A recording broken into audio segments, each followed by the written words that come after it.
Bonjour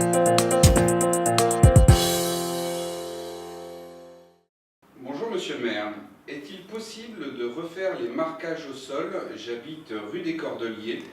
2 fois par semaine, la fourrière doit intervenir car je ne peux pas sortir mon véhicule de mon garage à cause de véhicules garés devant.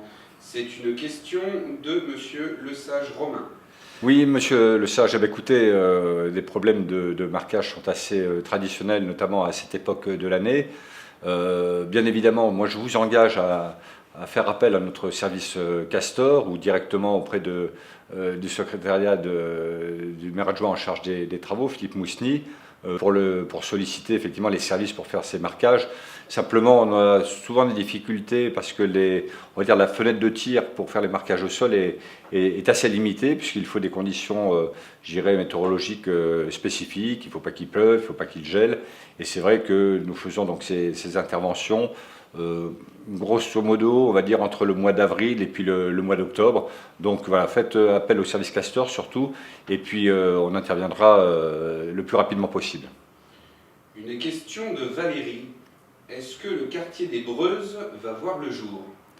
Oui, tout à fait. Le quartier des Breuses, qui est un grand projet pour la ville, hein, qui va permettre effectivement de profiter de cette emprise foncière intéressante, puisque, comme on dit souvent, on utilise les dents creuses de la ville, hein, des espaces qui sont libres à proximité du centre-ville, pour pouvoir promouvoir, on va dire, des constructions, constructions bien sûr intéressantes, qui vont permettre aux Berruyers et peut-être aussi aux non-verrouillés de venir se loger dans de bonnes conditions. Donc le projet est toujours d'actualité, il est en cours d'études et de réflexion, enfin plutôt d'études en fait, avec le service de l'urbanisme. Une question de Jean. Quelles vont être les dernières enseignes qui vont s'implanter à Avaricom? Merci.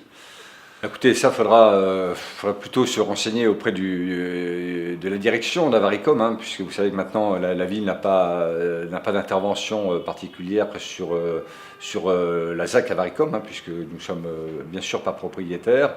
Bon, elles vont être diverses, hein, je crois qu'on complète, il va y avoir des ouvertures d'ici fin avril, je crois qu'il y en a une d'ailleurs aujourd'hui ou demain, et puis il y en aura encore jusqu'au mois de juin, alors de tout type, hein, ça peut être encore de l'habillement, de l'habillement spécifique. Il va y avoir aussi des lieux de restauration qui vont être aussi installés donc, prochainement et au cours d'année sur Avaricom. L'idée aujourd'hui, il faut bien prendre conscience d'une chose, c'est qu'il y a quasiment 85% des surfaces commerciales qui sont vendues. Donc en conséquence, il en reste 15%. Il reste plutôt maintenant, on va dire, des petites cellules qui naturellement, vont se remplir au fur et à mesure que le centre Avaricom démontre. Et je crois que voilà, il suffit d'y aller, il m'arrive de le faire de temps en temps, démontre de sa performance, hein, puisque c'est un centre commercial qui fonctionne bien, il y a toujours du monde, il y a des achats aussi, hein, très importants, et donc on va dire la pompe est amorcée maintenant, et moi les échos que j'en ai aujourd'hui, c'est que la direction d'Avaricom est très confiante sur le fait de remplir à 100% très rapidement ce superbe ensemble commercial. Une question posée par Anna. Bonsoir Monsieur le maire, à quand des bus le soir pour les soirées nocturnes, comme après une soirée en discothèque ou lors de soirées à thème? Alors c'est quelque chose, un sujet que j'ai évoqué donc avec les services d'Aglobus pas plus tard que la semaine dernière, de retenter, on va dire, l'expérience, hein, qui avait été faite il y a quelques années et qui s'était conclue, on va dire quasiment un échec, puisque c'était une demande qui avait l'air importante, et puis finalement, dans les faits, on s'est aperçu que les bus étaient peu utilisés. Bon, je pense que là, l'expérience date à peu près d'une bonne quinzaine d'années. En 15 ans, notre société a évolué. Je pense que les comportements aussi de notre population a évolué aussi. Donc l'idée, c'est de retenter encore l'expérience de manière justement à pouvoir mettre à disposition des transports en commun, notamment auprès des jeunes, mais pas forcément que des jeunes, qui veulent bénéficier de la vie nocturne de Bourges, et c'est très bien comme ça. Donc c'est quelque chose qu'on va expérimenter normalement dès la rentrée prochaine. Une question posée par Joe. Bonsoir Monsieur le maire, que comptez-vous faire pour les pavés des rues piétonnes du centre-ville de Bourges? À certains endroits, la rue Mirbeau est en très mauvais état. Je suis d'accord avec vous. C'est vrai que nos secteurs pavés, pour certains, nécessiteraient d'une réflexion complète. Alors vous citez la rue Mirbeau, c'est vrai la rue Cours-Sarlon, c'est vrai aussi de la rue de Ron aussi particulièrement. Donc voilà, les difficultés qui font qu'on n'a pas avancé trop sur le sujet jusqu'à présent, c'est bon, à la fois effectivement des contraintes budgétaires et puis à la fois des contraintes d'organisation. Là, nous sommes typiquement sur des rues piétonnes et on peut bien imaginer qu'à partir du moment où on fait des rues piétonnes et des rues commerçantes surtout, et à partir du moment où on engage des travaux, ça rend plus difficile effectivement le fonctionnement des commerces. Moi, j'avais évoqué ça il y a quelques mois avec des commerçants de la rue Laurent, et on peut imaginer de fermer une rue parce qu'on refait complètement des pavés et on en profite pour refaire complètement la rue. Ça pose des problèmes d'organisation et de circulation. Et vous savez, à l'heure actuelle où les commerces ont aussi malgré tout des difficultés, il ne faut pas forcément en rajouter. Donc il faudrait qu'on programme effectivement des réflexions partielles.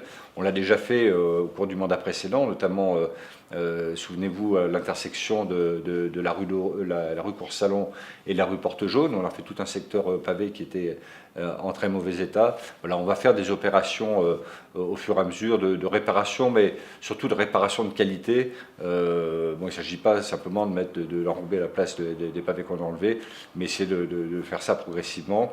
Après, l'autre difficulté qu'on a, elle est purement technique, c'est que ces rues ont été faites il y a plusieurs dizaines d'années, et puis qu'on retrouve plus maintenant ces matériaux-là, donc il faut passer par d'autres matériaux. Donc voilà, tout ça, je suis assez d'accord avec vous qu'il y a à faire dans ce domaine. On fait beaucoup dans les rues de Bourges, j'en ai conscience, pas suffisamment, mais en tout cas avec les moyens qu'on aura, il va falloir effectivement qu'on répare, une fois encore, avec des matériaux de qualité, les secteurs les plus endommagés. Une question posée par Lucille.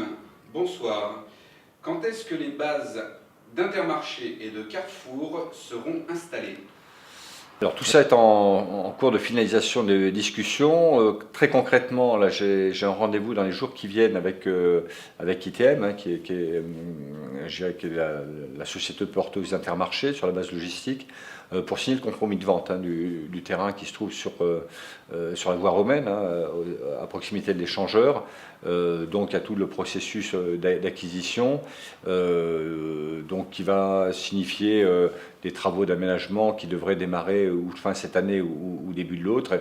Et puis concernant Carrefour, je revois ici prochainement avec Philippe Mercier, qui est maire adjoint au commerce en particulier, le groupe Carrefour, je crois que c'est fin mars, hein, de mémoire, pourrait justement planifier le démarrage des travaux, mais là c'est quelque chose d'un peu plus compliqué, puisque pour des questions de desserte de la zone d'activité du Moutet, il va falloir qu'on construise, pour faire simple, un barreau, une route qui va permettre de relier la nationale 151, donc ce qu'on appelle vulgairement la route d'Issoudun, hein, la 2x2 voies, à la rocade, un peu à proximité, on va dire, du giratoire de l'autoroute. Et donc on est en discussion avec la DIRCO, bon, je ne vais pas être trop technique, sur ces aménagements, la validation de ces aménagements, pour pouvoir effectivement faire ce barreau qui viendra desservir la zone du Moutet. Donc ça, je pense que concernant la base logistique de Carrefour, on sera plutôt, si ce n'est pas fin 2016, ça sera début 2017. Une question posée par Marc18. Bonjour Monsieur le maire. On parle de la baisse des dotations pour les villes. De nombreux maires sont montés au créneau. Que faites-vous? Avez-vous l'intention de vous faire entendre vraiment? Oui, vous avez raison. Les villes et les collectivités d'une façon générale sont très très pénalisées par les baisses de dotation de l'État. C'est quelque chose qui devient insupportable. J'étais encore hier avec des maires de communes, le maire de Saint-Aignan, le maire de Saint-Amand, entre autres, et on rencontre tous les mêmes difficultés. Si vous voulez, ma priorité, moi, jusqu'à présent, c'était de consolider le budget de la ville de Bourges pour l'année 2015, celle qui vient de démarrer, avec un objectif de ne pas augmenter les taux d'imposition. Donc les taux d'imposition ne seront pas touchés pour 2015. Donc à l'issue, et donc dans le courant du mois prochain, du mois d'avril, j'ai organisé, si vous voulez, un regroupement, un échange avec des maires du département, des maires de la région Centre-Val de Loire et aussi du territoire français, pour effectivement constituer, je dirais, un vrai mouvement en collaboration avec l'Association des maires de France pour sensibiliser le gouvernement sur les difficultés que nous rencontrons et demander d'un report ou tout au moins un étalement des diminutions des dotations de l'État, puisque c'est aujourd'hui juste impossible de gérer nos collectivités, qu'ils soient communes, qu'ils soient agglomérations ou qu'ils soient même départements. Une question posée par Régis. En tant que président de l'agglomération, que comptez-vous faire pour optimiser le ramassage des déchets en centre-ville de Bourges? Dans certaines rues, les poubelles sont présentes toute la semaine, exemple Mirepied, rue Jean Jaurès, etc. Alors, il ne s'agit pas d'un manque de passage de la société qui relève les ordures ménagères, puisqu'en fait, ces fréquences sont suffisantes. Même parfois, je pense qu'on pourrait peut-être faire un peu mieux. Mais c'est juste, on va dire simplement des comportements d'incivilité qui sont à réprimander.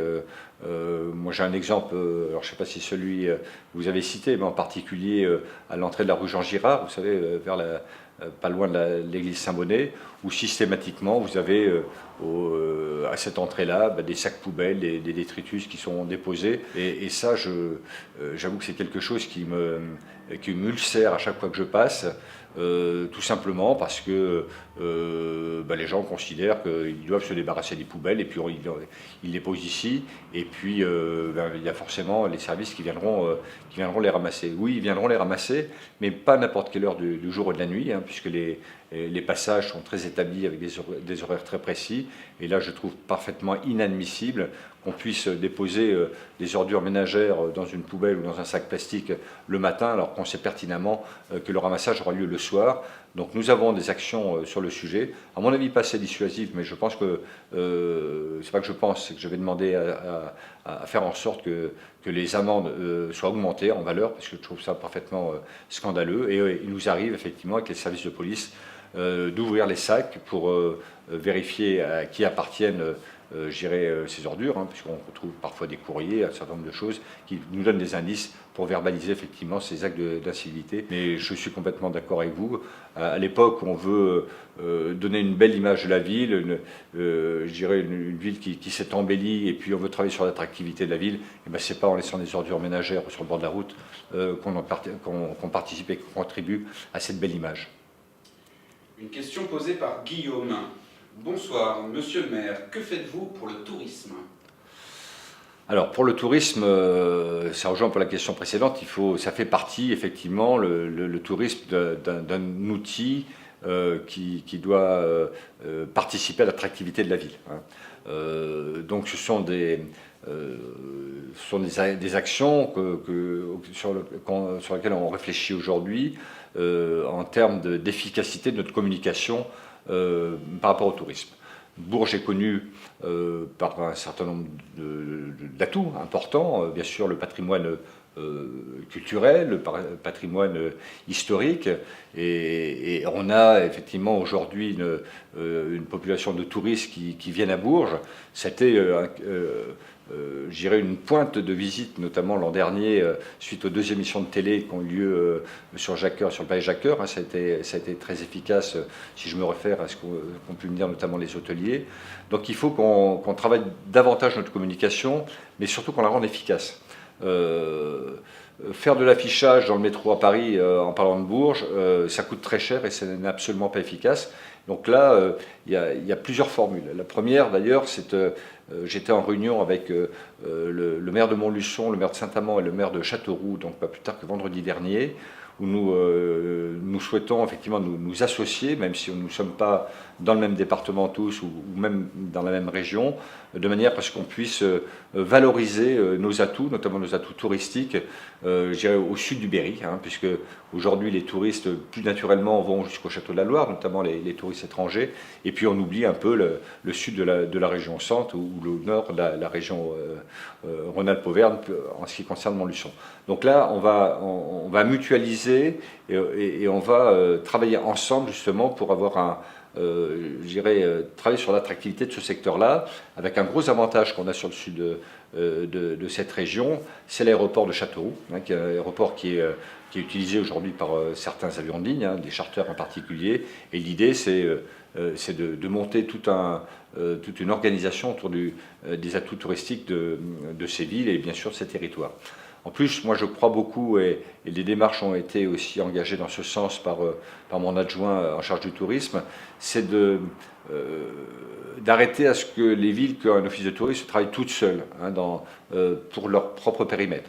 On le voit, les touristes qui viennent à Bourges ne restent pas très longtemps, ils restent une nuitée ou deux au maximum, parce que les touristes viennent à Bourges et une fois qu'ils ont visité, on va dire simplement la cathédrale Saint-Étienne, le palais Jacques-Cœur et quelques musées, ils s'en vont. On doit vendre davantage notre territoire et peut-être s'associer aussi au département. Il faut vendre à nos touristes un package, sans doute, alors évidemment avec le patrimoine de Bourges, mais d'autres patrimoines comme l'abbaye de Noirlade par exemple, comme d'autres patrimoines qui sont la gastronomie. On a les crottins de Chavignol, on a les vins de Sancerre, de Quincy, enfin voilà. On a tout un package aujourd'hui on a des atouts, il faut arriver à packager tout ça et arriver à le vendre de manière à ce que les touristes restent plus longtemps sur notre territoire et le découvrent d'une façon plus efficace. Et puis, dernier axe, là je l'avais dit pendant la campagne électorale, on est en train et notamment au niveau de l'agglomération, de travailler sur la création d'un un hôtel avec spa ou balnéo, enfin on appelle ça comme on veut, de manière à ce qu'on puisse faire venir des touristes pour autre chose que pour notre patrimoine, puisqu'on a cette chance d'être pas trop mal desservi avec le réseau routier autoroutier, on n'est pas très loin de Paris, donc faire venir des familles ou des personnes individuellement, si elles le veulent, pendant 3-4 jours, parce que dans ce centre, pour se faire, comme je dis, un peu en souriant, se faire papouiller, c'est un axe qu'il faut développer. Et puis après, on s'apercevra naturellement que ces touristes qui viendront pour avoir des soins et du bien-être, découvriront inévitablement la ville, feront fonctionner les restaurants, feront fonctionner les commerces, et puis découvriront finalement Bourges, c'est pas une ville qui est au centre de la France qu'on ne connaît pas, c'est une ville où on peut occuper de son bien-être, on peut pratiquer le golf, on peut pratiquer l'équitation, on a une ville verte, et puis on peut découvrir qu'il y a un patrimoine on va dire touristique, historique et culturel. Et voilà, je pense que c'est à travers aussi ce biais qu'on va pouvoir augmenter le nombre de touristes, parce que je pense qu'aujourd'hui, ils ne sont pas suffisamment, et je pense qu'on peut doubler le nombre de touristes à Bourges. Une question posée par Jean. Bonsoir. Quand le Palais des Sports sera-t-il terminé et combien a-t-il coûté ? Alors, il sera terminé, objectif 15 octobre de cette année. Alors, ça sera peut-être le 14 ou le 16, on verra bien, on a encore peu de temps devant nous. Ce que je peux vous dire, en fait, très précisément et très clairement, c'est que par rapport au planning, nous sommes sur le planning, nous sommes même un tout petit peu d'avance. Donc, il nous reste maintenant une période un peu délicate, où vous voyez le Palais des Sports, maintenant, on va dire la coque externe est terminée. Donc, il nous reste, on va dire, quelques aménagements intérieurs et surtout déconstruire notre ancien Palais des Sports qui est donc à l'intérieur. Donc ça, c'est quelque chose qu'on va pouvoir démarrer dès la fin de la saison. Donc on va dire début mai, c'est programmé début mai, de manière à avoir terminé et mettre à disposition le Palais des Sports d'une façon complète au plus tard pour le premier match de championnat de notre équipe Tango qui devra avoir lieu à Bourges. Donc voilà, les choses se passent plutôt bien. On a eu des conditions météorologiques pendant 2 ans qui étaient plutôt favorables. On a eu cette chance. Donc voilà, je peux vous rassurer, rassurer les supporters de l'équipe Tango et rassurer le président Pierre Fossé qui est très inquiet sur ce sujet-là, mais je le fais à chaque fois que je le rencontre. On sera prêt à temps. Une question posée par Laure L. Bonjour, quelles sont les actions de la mairie pour soutenir les jeunes créateurs d'entreprises? Merci. Je n'ai pas fini de répondre à la première question, donc la question précédente. Le coût, finalement, on tirera le trait quand ça sera fini. On est sur un budget de 16 millions d'euros, donc voilà, on fera le bilan à la fin. Une fois encore, aujourd'hui, on n'a pas de dérive sur le Palais des Sports, donc je suis très rassuré sur la tenue des budgets. Alors maintenant, je reviens donc à la question, que fait la mairie par rapport au développement économique? Voilà, de façon générale, alors on va dire la mairie, rien. Mais l'agglomération bouge beaucoup plus, puisque c'est dans ses compétences et ce n'est pas des compétences de la mairie. Alors, plusieurs choses qui rejoignent un peu ce qu'on a dit tout à l'heure, toutes les démarches qui ont pu avoir lieu jusqu'à présent sur notamment la viabilisation en avance de phase des emprises foncières ont permis d'ores et déjà effectivement à des entreprises de venir s'implanter. Je pense en particulier à Recticel et puis d'autres. On a parlé tout à l'heure des plateformes logistiques d'Intermarché et puis de Carrefour. Si ces entreprises sont venues ou vont s'implanter sur ces secteurs-là, c'est parce qu'on a investi de manière à rendre possible, le plus vite possible des terrains pour que ces entreprises puissent s'installer. C'est le cas aussi de l'entreprise Monin qui va, je dirais, très prochainement commencer ses travaux dans la construction de son usine sur la voie romaine. Alors ça, c'est le premier point, grand volet. Le deuxième point, et là je me transporte plutôt maintenant sur le technopôle, l'AITOL, où sont regroupés le pôle universitaire, où on retrouve en particulier l'INSA, notre école d'ingénieurs, où sont présentes aujourd'hui des pépinières d'entreprise, où sont présentes une couveuse entreprise et où va bientôt être inauguré, je pense tout de suite à la rentrée, un hôtel d'entreprise. L'hôtel d'entreprise qui a pour volonté de mettre à disposition donc, des entreprises qui démarrent, on va dire, une production, des ateliers ou des salles blanches, des bureaux sur le site et des services mutualisés comme des secrétariats, comme les locations de salles de réunion. Et ça permet effectivement à des entreprises qui veulent démarrer de mettre le pied à l'étrier avec des charges relativement faibles. Et c'est très important sur ces aspects-là. D'autres actions que mène aussi l'agglomération Bourges Plus, c'est l'aide justement soit à la création d'entreprises, soit l'aide à des projets avec des aides financières qui sont, je dirais, en parallèle des aides que peuvent donner aussi le conseil régional sur les mêmes thématiques. Et là, on est en train de réfléchir à travailler aussi sur la reprise d'entreprise. Parce que la création, c'est une chose, mais aussi, il faut donner aussi la capacité à des personnes qui le souhaitent, à des entrepreneurs, de pouvoir reprendre aussi des entreprises. Donc voilà, c'est tout un réseau, c'est toute une organisation, et notamment sur le Technopôle, c'est quelque chose qui est très intéressant dans la mesure où on donne à la fois des installations et des services sur un même lieu, en centre-ville, avec du stationnement, des accès faciles, et puis aussi un pôle universitaire qui est derrière, qui permet effectivement d'apporter d'autres prestations aux entreprises qui veulent se lancer, notamment en ce qui concerne la recherche, puisqu'on a donc des étudiants à proximité, des enseignants-chercheurs et des labos de recherche qui sont importants à la fois sur le Technopôle, c'est ce dont on parle, mais sur aussi l'ensemble de la ville.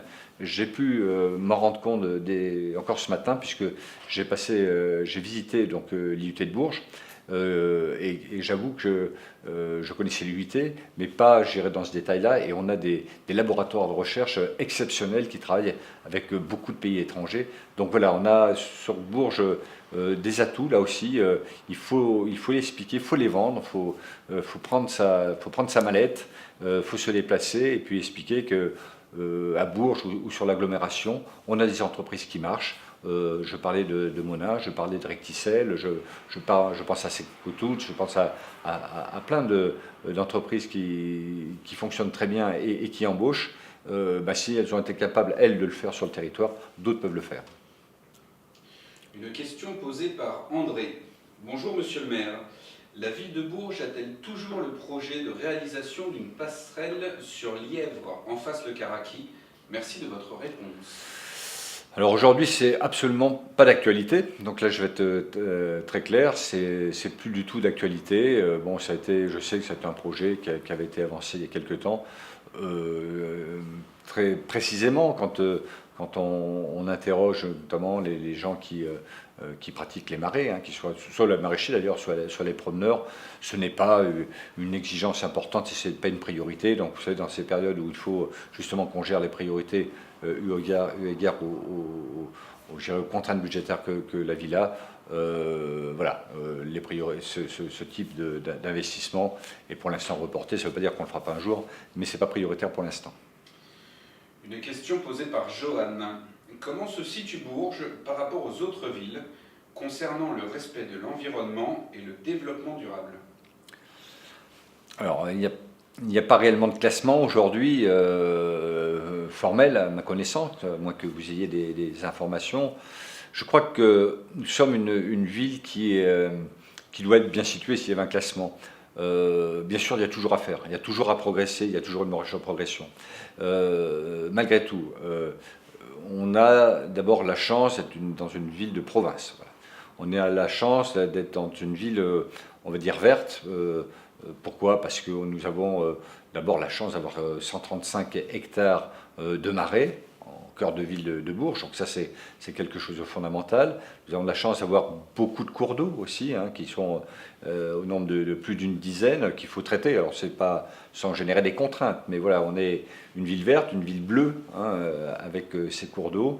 Et puis, et mon prédécesseur, et je poursuis sur cette voie-là, on développe effectivement des actions dans le cadre de l'environnement et ces aspects plutôt, on va dire, écologiques. Alors, plusieurs exemples. Les aménagements cyclables, donc je pense à la rocade et d'autres aménagements cyclables que l'on a fait dans des rues et qu'on va continuer à faire à l'occasion de la réfection d'un certain nombre de rues. Alors bien sûr, on me dit aujourd'hui c'est pas suffisamment, vous n'en faites pas assez. Bon, d'accord, mais Paris c'est pas fait en 2 jours, donc on progresse dans ce domaine-là. Et puis revenons un petit peu en arrière, ne serait-ce qu'une petite dizaine d'années en arrière, et voyons tous les progrès qu'on a fait dans ce domaine-là. Mais je suis d'accord, il reste des choses à faire. Je vais prendre un autre exemple, toujours sur le vélo. Depuis quelques années, nous mettons à disposition gracieusement, sur une période donnée, des vélos à la ville de Bourges, de manière à ce que les habitants puissent se rapproprier, on va dire gratuitement, l'usage du vélo. Donc voilà, en termes de vélo, ce qu'on peut faire. Il y a aussi d'autres aspects, sur des aspects, on va dire, bornes de rechargement des voitures électriques. Donc nous avons aujourd'hui sur le périmètre de la ville de Bourges 2 bornes et on va en avoir une dizaine de plus dans le courant de cette année. Donc favoriser aussi les véhicules propres. Toujours sur les véhicules propres, vous savez que sur les véhicules propres, le stationnement à Bourges est gratuit, même sur les places, on va dire, payantes. Qu'est-ce que je peux dire d'autre? Il y a aussi beaucoup de choses je parlais tout à l'heure du plan de renouvellement urbain, mais aussi sur les aspects gestion de l'eau, hein, notamment sur les arrosages notamment de terrains de sport, hein, puisque nous avons maintenant des outils qui nous permettent d'arroser juste quand il faut. Donc on génère effectivement beaucoup d'économies, et d'économies, on va dire, purement financières, mais d'économies d'une denrée, on va dire, importante, qui est l'eau. Dans d'autres domaines, je parlais tout à l'heure du plan de renouvellement urbain, il y a eu 2 événements majeurs. Le premier, c'est le remplacement de notre chaudière au charbon par une chaudière bois. Je rappelle que la chaudière à charbon, en termes de CO2, de bilan carbone, c'était pas très positif, dans la mesure où on allait s'approvisionner en Afrique du Sud. Vous vous rendez compte quand même, hein, c'était quelque chose de catastrophique. Et donc cette chaudière bois aujourd'hui, qui fonctionne maintenant depuis 3-4 ans, raccordée donc au réseau de chauffage urbain, fonctionne au bois, et le bois, nous avons donc contractualisé de manière à ce qu'il soit approvisionné dans un rayon de 100 km autour de la ville de Bourges. Et puis, puisqu'on en est sur les logements, vous avez pu voir qu'on avait déconstruit beaucoup de logements sociaux qui étaient vides et qui étaient insalubres pour en reconstruire d'autres ou les réhabiliter et en les raccordant, par exemple, typiquement au chauffage urbain et en faisant en sorte qu'ils répondent aux nouvelles normes environnementales. Ils sont plus économes en termes d'énergie, donc ils contribuent forcément à la diminution du gaz à effet de serre et puis faire en sorte d'une façon très concrète de moins venir impacter le pouvoir d'achat des verrouillés. Donc voilà, il y a plein d'exemples dans ce domaine-là sur la gestion des eaux pluviales où on a tendance aujourd'hui à faire plutôt des noues, plutôt qu'envoyer l'eau pluviale directement à la rivière. Ça permet de filtrer l'eau et la conserver pour pouvoir la réutiliser. Donc voilà, il y a plein d'actions. On parle beaucoup d'arbres aussi depuis ces derniers mois. On plante beaucoup d'arbres puisqu'aujourd'hui il y a 11 500 arbres à Bourges. Nous en aurons planté entre le mois de novembre de 2014 et ce mois-ci, le mois de mars, 400 sur le périmètre de Bourges. Vous voyez que c'est énorme. Donc voilà, c'est des tas d'actions que nous menons et je pense que, alors si on n'est pas les premiers de la classe sur ce classement-là, on devrait être en tête de ce classement en tout cas. Une question posée par Guillaume. Bonjour Monsieur le maire.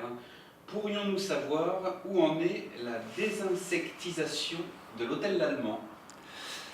Alors, donc, c'est une opération qui a été très pénalisante, qui était connue depuis quelque temps, mais bon, précédemment, personne n'avait pris l'initiative de traiter ce sujet. Donc, moi, je l'ai pris à bras-le-corps, parce qu'en fait, on était en train de détruire ce patrimoine important.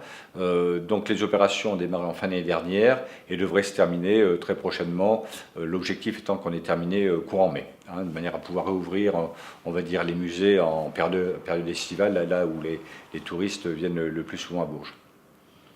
Une question posée par Kevin. Monsieur le maire, vous avez été interpellé il y a quelques semaines au sujet de l'état de la voirie pour les personnes handicapées. Pour certains fauteuils, c'est un véritable parcours du combattant. Que faire ? Alors, ça rejoint un peu ce qu'on a dit tout à l'heure sur les réflexions ou les travaux qui sont menés en termes de maintenance des rues, mais il y a plusieurs choses aussi concrètes qui ont déjà été faites. Alors, je vais essayer d'être simple. On a obligation, depuis 2 ans, d'établir un plan d'amélioration des voiries et des espaces publics, ce qu'on appelle couramment le PAV. Et ça, c'est un plan qui nous oblige, en termes d'accessibilité des voiries des espaces publics, à travailler de manière à rendre accessibles nos voiries de nos espaces publics. C'est un travail qui a été fait en collaboration avec les associations de personnes en situation de handicap. À l'époque, j'avais piloté ce plan puisque j'avais en charge donc les travaux et l'accessibilité. Il y a eu un très gros travail fait en collaboration justement avec ces associations, de manière à identifier dans la ville quels étaient les secteurs qui empêchaient la libre circulation des personnes à mobilité réduite. Alors bien sûr, on n'a pas pu, et ça c'était vraiment en concertation, on ne pourra pas faire la totalité de la ville, et vous allez comprendre pourquoi. Je vais vous prendre un exemple. Notamment au niveau des pentes qui doivent être respectées, de manière à ce que les personnes à mobilité réduite puissent accéder, par exemple, une personne handicapée avec un fauteuil. Je vais prendre l'exemple typique de la rampe Marceau. Eh bien, elle ne fera jamais la pente maximum que devraient faire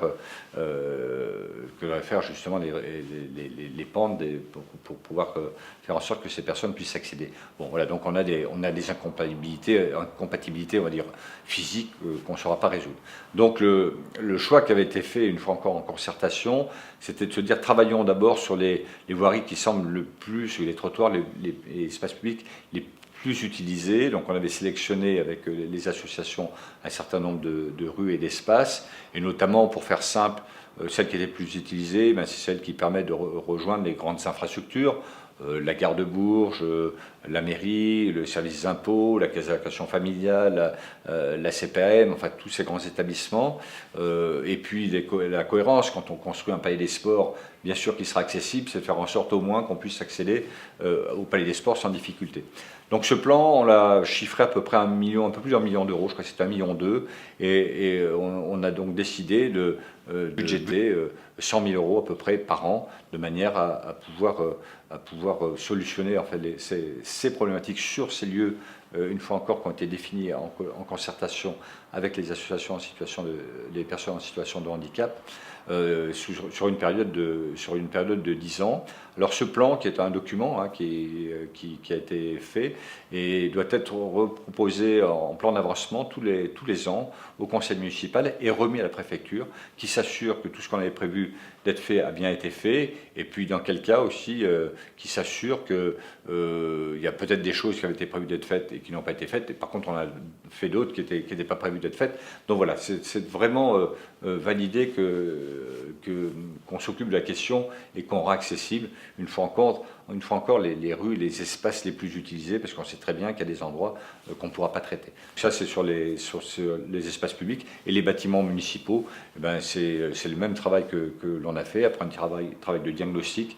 Au fur et à mesure, nous entamons des travaux. Les derniers en date qui sont très conséquents, c'est l'aménagement du théâtre Jacques Coeur, hein, qui est maintenant opérationnel, dans lequel on a rendu accessible l'ensemble du théâtre aux personnes à mobilité réduite. Donc vous voyez, on fait beaucoup. Là encore, ça ne va sans doute pas assez vite.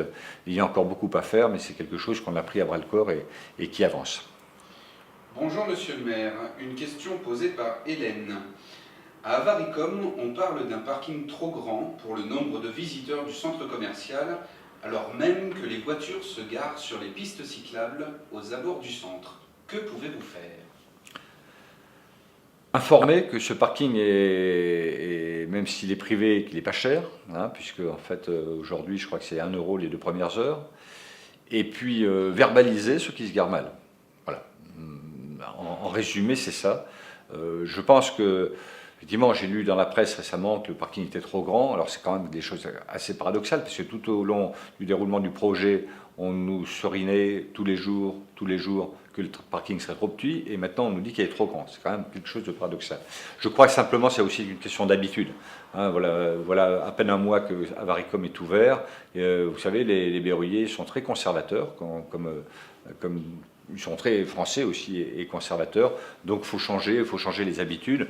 Je crois qu'à l'aide d'informations, les choses vont venir naturellement, mais pour que ce parking soit davantage utilisé, et je suis assez confiant en maintenant sur l'incivilité du stationnement sur les trottoirs, il n'y a pas de secret, c'est la verbalisation.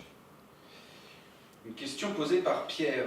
Le conseil municipal du jeudi 18 décembre 2014 a voté une subvention de 32 500 euros à la MJC d'Asnières, aide exceptionnelle en début d'exercice. Lors de son assemblée générale le 5 avril 2014, le CA de la MJC a fait bloquer 40 000 euros pour payer sa condamnation au prud'homme.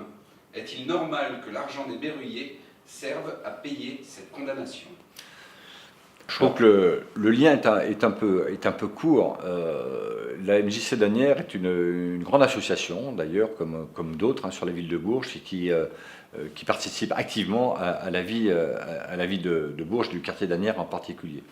Donc il fait partie de ces grandes associations qui touchent une première partie de subventions en début d'année, et le reste de subventions de fonctionnement sont répartis sur le restant de l'année.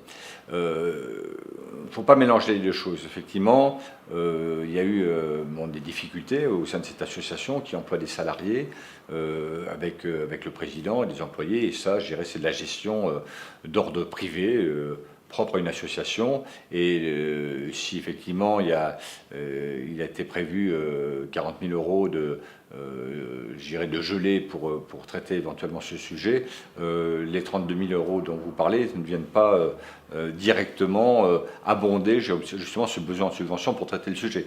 En fait, il n'y aurait pas eu de problème, de prud'homme à la MJC d'Asnières. On aurait quand même de toute manière alloué cette somme. Donc voilà, il ne faut pas faire de lien direct entre les problématiques de gestion de cette association et le fait qu'on alloue une subvention de fonctionnement, une subvention exceptionnelle. Ce sont deux choses qu'il faut vraiment séparer. Une question posée par Isabelle. Bonjour Monsieur le maire. Vous n'êtes pas sans savoir que de nombreux véhicules ont été incendiés dans le quartier Chancellerie. Que pensez-vous faire de manière urgente pour l'éclairage quasi nul de la rue Gauguin et de la rue Dufy qui facilite les actions de pyromanes et met en danger la sécurité des riverains? Alors bon, j'apprends qu'il y a des problèmes d'éclairage dans les rues que vous citez, donc là je vais demander très rapidement, et dès qu'on aura fini ce chat, à mon maire adjoint chargé de travaux de traiter ce sujet. Donc c'est le premier point des aspects d'éclairage. Une fois encore, quand vous avez ces problèmes d'éclairage, n'hésitez pas à appeler le service Castor ou appeler les services de la ville, on intervient très rapidement. Voilà. Maintenant, les problèmes d'incendie de véhicules, c'est vrai qu'il y en a eu récemment sur le quartier de la Chancellerie. Vous savez, le centre de gravité bouge un peu. Il y a quelques mois, je dirais à l'automne dernier, on disait que c'était que sur le Val d'Oron qu'on roulait les voitures. Enfin, quel que soit le lieu, de toute manière, c'est quelque chose qui est inacceptable. Ça, c'est clair. Bon. Alors à partir de là, qu'est-ce qu'on fait? Il faut sécuriser. Il faut sécuriser. Et en particulier, on a deux actions qui sont menées. Un, augmenter les plages horaires d'intervention de la police municipale, qui est aujourd'hui cette plage horaire entre 9h et 21h. Donc là, on va l'amener jusqu'à minuit, voire 1h du matin, selon les saisons. Donc ça permettra à la police municipale de se déployer davantage sur l'ensemble des quartiers, et je dis bien l'ensemble des quartiers, et ça va correspondre à une augmentation des effectifs de 10 agents. Voilà. Donc ça c'est le premier point. Puis le deuxième point, et donc ce matin je suis allé au quartier de la Chancellerie justement pour mesurer l'avancement de ces travaux. On installe donc des caméras de vidéoprotection. Alors c'est vrai que jusqu'à présent, essentiellement, ces caméras étaient mises en place en centre-ville, et là on va les déployer sur l'ensemble des quartiers. Donc ce matin, comme je vous le disais, j'étais sur la Chancellerie d'une part. Demain, il y a une autre caméra qui est installée du côté de Marcel Samba, et il y aura donc 15 caméras supplémentaires qui seront implantées donc, cette année. Et l'objectif étant d'en implanter, qu'il y ait au moins 100 caméras implantées d'ici la fin du mandat sur l'ensemble de la ville. Donc, et ceci permet, je dirais, à la fois de la prévention, mais surtout et aussi permettre d'élucider et d'enquêter sur les responsables, je dirais, de ces incivilités. Et c'est très efficace. Hein, c'est très efficace puisque la police municipale travaille en très bonne collaboration avec la police nationale. Et puis, le responsable de la police municipale me disait ce matin que sur une autre affaire, sur laquelle je ne m'étendrai pas plus, les caméras de vidéoprotection ont permis d'identifier deux individus parmi 10 qui ont commis des méfaits sur le Val d'Oron hier. Et donc, ces deux individus étaient interrogés par la police nationale ce matin dans les locaux du commissariat de police. Donc voilà, c'est ça aussi qu'il faut développer. Il faut faire de la prévention sur le terrain, hein, avec les policiers municipaux et la police nationale. Et puis il faut faire de la prévention et puis de l'investigation avec cette nouvelle technologie qui sont des caméras de vidéoprotection. Une question posée par Guillaume. Bonsoir. Concernant l'ancienne maison de la culture, ne pourrait-on pas préserver le bâtiment en le recyclant en un grand musée sur l'histoire très riche de la ville de Bourges avec des expos à thème? Alors pourquoi pas pourquoi pas? Alors moi je vous invite à coucher sur le papier, sur des bulletins d'appel à idées. Hein. Vous savez que nous avons lancé cette opération il y a quelques semaines, il doit y avoir 2 semaines maintenant je crois, de mémoire. Donc vous avez des bulletins qui sont soit disponibles dans la mairie principale ou mairie annexe. Vous en avez aussi disponible sur le site internet. Vous pouvez mettre effectivement aussi directement des propositions sur le site internet. Là, on me dit que c'est un vrai succès, hein, puisqu'on a plusieurs centaines de propositions déjà aujourd'hui, notamment dans les urnes, hein, qui sont à disposition dans les mairies. Donc bien sûr, on n'a pas dépouillé, hein, on dépouillera à partir du 1er juin. Donc n'hésitez pas surtout à remplir des bulletins. Je ne vais pas m'engager aujourd'hui sur votre idée plus que sur une autre. Hein, c'est le but de la concertation, c'est le but de la participation de l'ensemble des verrouillés au choix qui va être retenu d'ici quelques mois sur l'utilisation du site actuel. Mais écoutez, si votre proposition est retenue parmi celles qui font le plus adhésion, écoutez, ça sera avec plaisir qu'on la mettra en œuvre. Une question posée par Marie Dupin. Pensez-vous que Pirlet fasse encore partie de la ville de Bourges? Trottoir en mauvais état, internet qui rame, Pas d'accès piéton, pas de passage pour traverser au rond-point, des constructions sans tout à l'égout, etc. Alors oui, Pierrelet fait partie de la commune de Bourges, je vous le confirme, et je conçois effectivement qu'il y a à faire sur Pierrelet, comme il y a à faire aussi sur d'autres quartiers qui sont périphériques, on va dire, au cœur de la ville de Bourges. Alors Pierrelet, c'est vrai pour Pisse-Vieille, c'est vrai du village de Gionne, c'est vrai dans ces secteurs-là. Mais après, il faut bien comprendre que les investissements qu'on doit faire, de manière à, entre guillemets, les amortir, bien que ces investissements ne soient jamais amortis dans une collectivité, doivent toucher le plus grand nombre. Et c'est vrai qu'habiter Pierrelet, je connais bien ce secteur parce que je connais des gens qui y habitent. C'est un secteur qui est à la fois un peu retiré de la ville, qui est un peu, on va dire, des endroits un peu bucoliques, surtout maintenant que le printemps arrive, fait en sorte que les investissements que l'on doit faire portent moins, ramener la population ont moins d'impact. Bon, ça ne veut pas dire qu'en fait il n'y a pas des choses à faire. Nous avons fait quand même des aménagements sur Pierrelet, il ne faut pas l'oublier. Et je sais les problématiques que vous rencontrez, notamment l'aménagement des bas-côtés pour les enfants qui se rendent sur Bourges, la traversée aussi à proximité du giratoire qui se trouve sur la rocade, qui est aussi à sécuriser, et ces traversées doivent être multipliées, mais ça rentre aussi dans un processus un peu compliqué parce que nous ne sommes pas maîtres de la rocade, c'est la DIRCO qui est maître sur le sujet. Donc il y a à faire. Et puis alors sur Internet, Pierrelet ne sera pas oublié, puisque vous savez que la ville de Bourges a signé un marché gratuit avec Orange. Il y a à peu près 3 ans de ça, et dont l'objectif est de couvrir l'ensemble de la ville de Bourges, donc tout quartier confondu, de la fibre optique. Donc là, nous avons terminé en termes de zone, la première zone qui concernait essentiellement on va dire Val d'Oron jusqu'à la place Sérocourt, la rue Jean Baffier, on va dire à peu près ces secteurs-là, en montant jusqu'à l'avenue Marcel Eglen. Donc ça c'est opérationnel, et il y a plus de 1000 abonnés qui sont connectés à la fibre optique. Et puis là, nous sommes en train de réfléchir à l'implantation des armoires pour la deuxième zone qui va couvrir plutôt le secteur, on va dire, Vauvert, quartier nord de Bourges jusqu'à Asnières. Et puis ainsi, je dirais maintenant dans 3 ans, l'ensemble de la ville sera connecté à la fibre optique.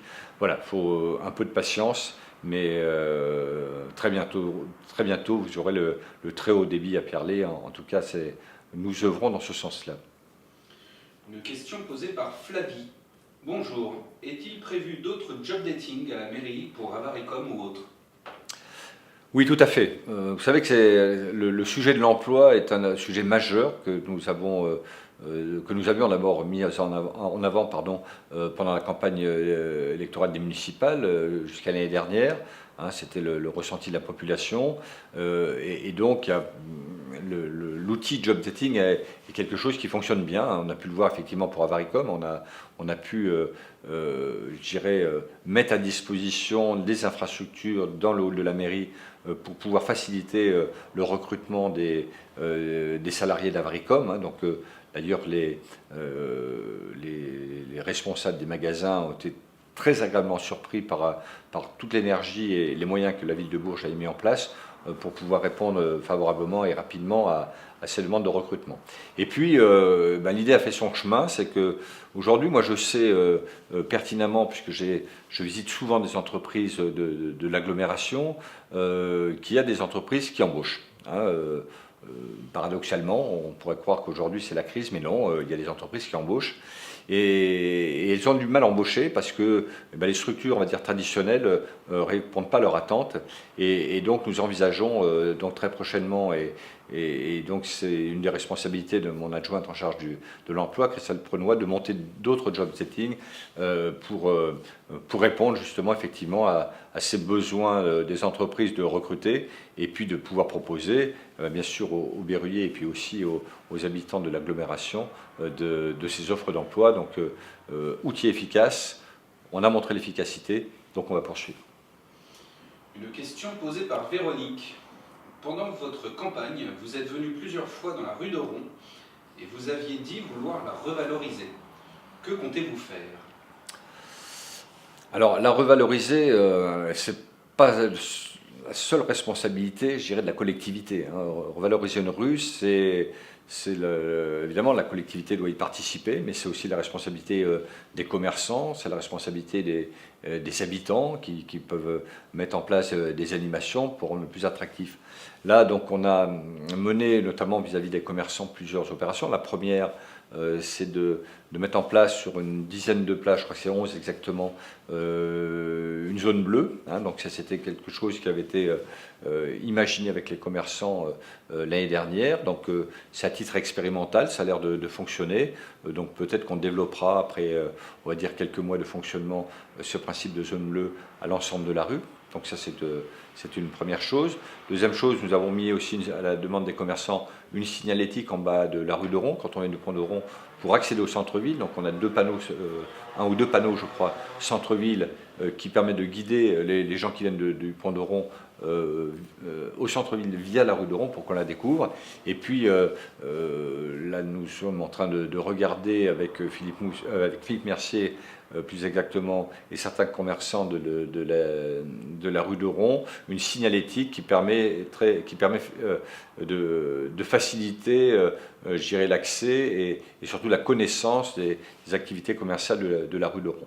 Maintenant, voilà, une fois qu'on a dit ça, je rencontre très prochainement aussi le nouveau président de l'association des commerçants de la ville de la rue de Ron, pardon, pour avoir son avis sur ce qu'on pourrait faire, on va dire collectivement, ensemble, que ce soit les riverains, les commerçants et la collectivité, pour apporter une dynamique supplémentaire à cette rue de Ron qui en a besoin et puis qui a montré dans le passé qu'elle savait fédérer. J'ai appris aussi récemment qu'après une année de suspension, que la fête des huîtres et des moules aura lieu cette année. Donc voilà, ça veut dire que voilà, les commerçants se reprennent en main pour apporter de l'animation et faire en sorte que cette rue de Ron vive, et c'est bien le cas aujourd'hui, et donne envie aux berruyers, au-delà d'aller sur Avaricom et les autres rues commerçantes, viennent aussi faire leurs achats et leurs emplettes rue de Ron. Une question posée par Guillaume. En tant que président de la communauté d'Aglo, serait-il possible de rétablir les bus le dimanche matin comme cela était il y a une quinzaine d'années? Cela pourrait rendre la ville un peu plus vivante le dimanche.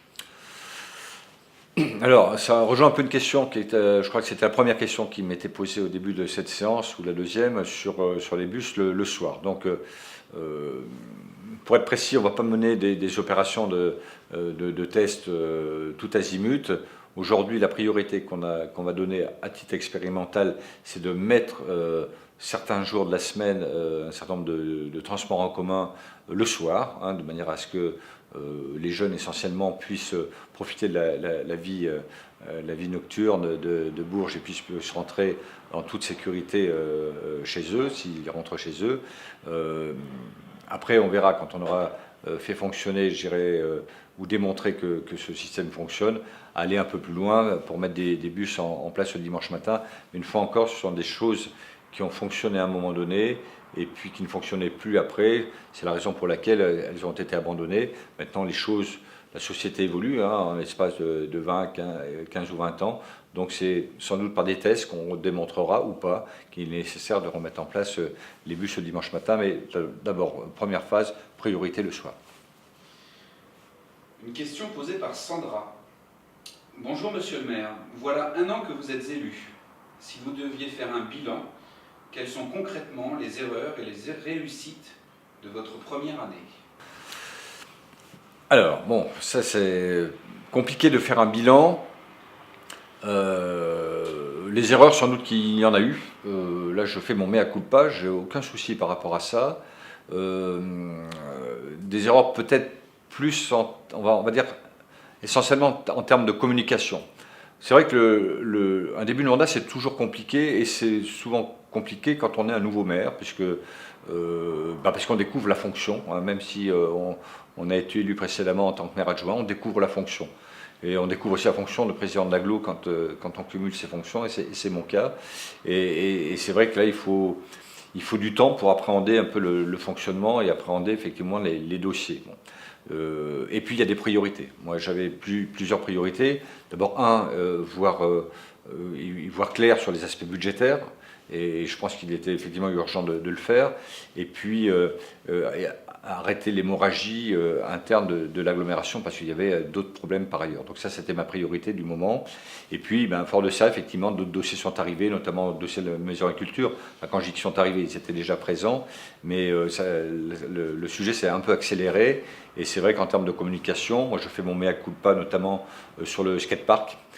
Qui a posé des vraies difficultés, ça je le comprends, et on n'a pas été bon, voilà, donc il faut savoir reconnaître ses erreurs, et ça fait partie de celles-là. Là, j'assume complètement, et voilà, après on a essayé de rattraper les choses, donc ce qui est le cas, si on prend le cas du skatepark, puisque maintenant vous avez un nouveau skatepark performant qui répond à la très grande majorité de jeunes qui pratiquent ce sport, qui est implanté donc à Depège. Et moi j'y suis passé la semaine dernière, j'ai vu qu'il y avait beaucoup de monde et des parents, donc c'est plutôt bien. Donc voilà, il y a aussi peut-être eu des erreurs de communication quand j'ai dit à un moment donné, voilà, on met toutes les manifestations sur la table pour savoir combien ça coûte et combien ça rapporte. Donc ça fait un peu peur. J'ai pris des décisions je dirais, qui n'ont pas forcément été bien comprises, parce que peut-être que l'information a mal été, enfin les sujets ont mal été présentés. La suppression du FIF, du Festival international du film écologique en tant que tel, la Biennale d'art contemporain, donc on a considéré que, et ça je peux comprendre qu'on n'ait pas compris que le maire était contre la culture, le maire était contre tout ça, ce qui est complètement faux, parce que, une fois encore, si j'étais contre la culture, je ne me battrais pas comme je me bats, notamment sur le projet de Maison de la Culture. Et puis, voilà, la suppression du FIF, par autre chose, on vous présentera ce qu'on va faire très prochainement dans le cadre de l'environnement et de l'écologie. Donc, on a des opérations au mois de juin que nous allons mener. Donc, je vous en parlerai un peu plus tard. Et puis, sur l'art contemporain, vous voyez, on fait les choses autrement. On va mettre en place, par exemple, des murs d'expression dans la ville, de manière à ce que l'art contemporain puisse s'exprimer d'une façon plus libre dans la ville que ça peut être fait jusqu'à présent. Donc voilà, donc je pense qu'il y a plus un problème de communication, et si erreur il y a, c'est plus en termes de forme que sur le fond. Alors maintenant, des choses ont réussi parce qu'on a fait, au bout d'un an, finalement plein de choses. On ne s'en aperçoit pas parce que le temps va très vite. Et malgré tout, on a avancé sur la Maison de la Culture, même si pas à la vitesse que je le souhaitais, mais le dossier avance, puisqu'on a montré notamment une vraie cohésion, autant au niveau du gouvernement, de la région et du Conseil général autour de ce projet MCB2. On a présenté le projet, on a retenu l'architecte, on a fait des réunions de présentation. Vous voyez qu'on lance aussi la concertation sur l'utilisation du site actuel. On a changé, alors je vous le mets un peu en vrac, on a favorisé, on va dire, le stationnement en le rendant, je dirais, l'heure gratuite sur le parking Cujas, pour favoriser, je dirais, la rotation des véhicules qui sont stationnés, dans l'idée de favoriser les commerces. Ça, c'est une demande des commerçants. On parlait tout à l'heure de la zone bleue dans la rue d'Oron, les opérations de développement de caméras de vidéoprotection, on en a parlé juste à l'instant, la mise en place, le déploiement des nouveaux horaires pour la police municipale qui va se mettre en place maintenant. J'en oublie plein d'autres. J'oublie peut-être un détail, c'est à Varicom, on est arrivé au bout, rien n'était gagné, donc voilà, c'est quelque chose qui s'ouvre. Donc il y a plein d'opérations que vous ne voyez peut-être pas encore aujourd'hui. Vous voyez, on a mon maire adjoint en charge de la culture, Frédéric Charpagne, travaille sur la meilleure répartition des subventions adressées aux associations culturelles. On lance des opérations, je dirais, un peu plus ludiques et festives, comme la descente des caisses à savon, la descente infernale, le fameux le trail urbain aussi, j'allais l'oublier, quelque chose qui va avoir lieu donc début juillet. Donc voilà, je vous dis tout ça un peu en vrac. Donc on a fait des choses aussi bien. Donc une fois encore, si j'ai commis des erreurs, je les accepte, une fois encore c'est la communication, donc là j'assume aussi ces responsabilités, et puis on a fait des choses, on va dire, plus positives, mais une première année de mandat c'est compliqué, on me l'avait dit, je le confirme, mais les choses, j'espère, vont s'améliorer dans les semaines et mois qui viennent. Une dernière question posée par Michel. Bonjour, où en est la situation financière de la ville? Quelles sont vos actions ou propositions concrètes pour alléger la dette? Alors vous avez raison, la situation de la ville est, on va dire, est compliquée, est très très compliquée, et se complique et va se compliquer dans les années qui vont venir. Hein. Je ne reviens pas sur l'élimination des dotations de l'État, on en a suffisamment parlé, et il faut assumer ce qui s'est passé avant. Il faut assumer le fait qu'il y ait eu beaucoup d'investissements et un endettement, on va dire, conséquent, lancé par mon prédécesseur, et là il faut assumer aussi la situation, mais des endettements qui avaient été réfléchis et des engagements qui avaient été réfléchis à l'époque dans un contexte qui était le contexte de l'époque. C'est-à-dire qu'en fait, c'est le désengagement important de l'État que l'on vit là depuis 2012 n'était pas prévisible. Si on ne fait pas de politique, il n'était pas prévisible. Et c'est vrai que cette situation vient pénaliser la capacité de remboursement de la ville sur les dettes qui ont été engagées. Et ça rend les choses très compliquées. Donc nous avons beaucoup travaillé avec les services et les élus donc, ces dernières semaines, avec l'objectif qui est atteint d'ailleurs de ne pas augmenter le taux d'imposition en 2015, donc les taux ne seront pas augmentés. Bon.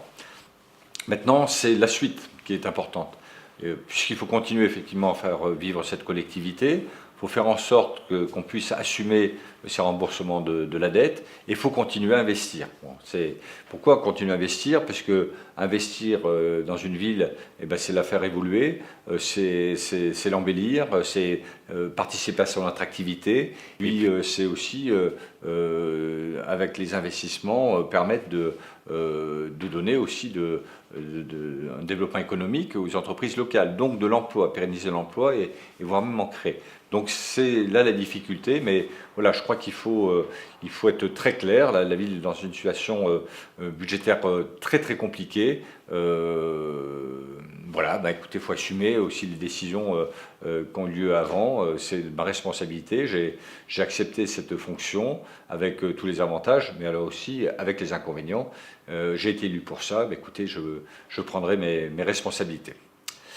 Voilà, bah écoutez, cette séance se termine, donc il est temps effectivement vous donner rendez-vous pour le prochain chat vidéo qui aura lieu donc le mercredi 15 avril à 19h. Et puis pour les questions pour lesquelles j'ai pas eu le temps de répondre ce soir, bah nous les poserons en début de séance dès le mois d'avril. Donc je vous souhaite une très bonne soirée et puis à très bientôt. Au revoir.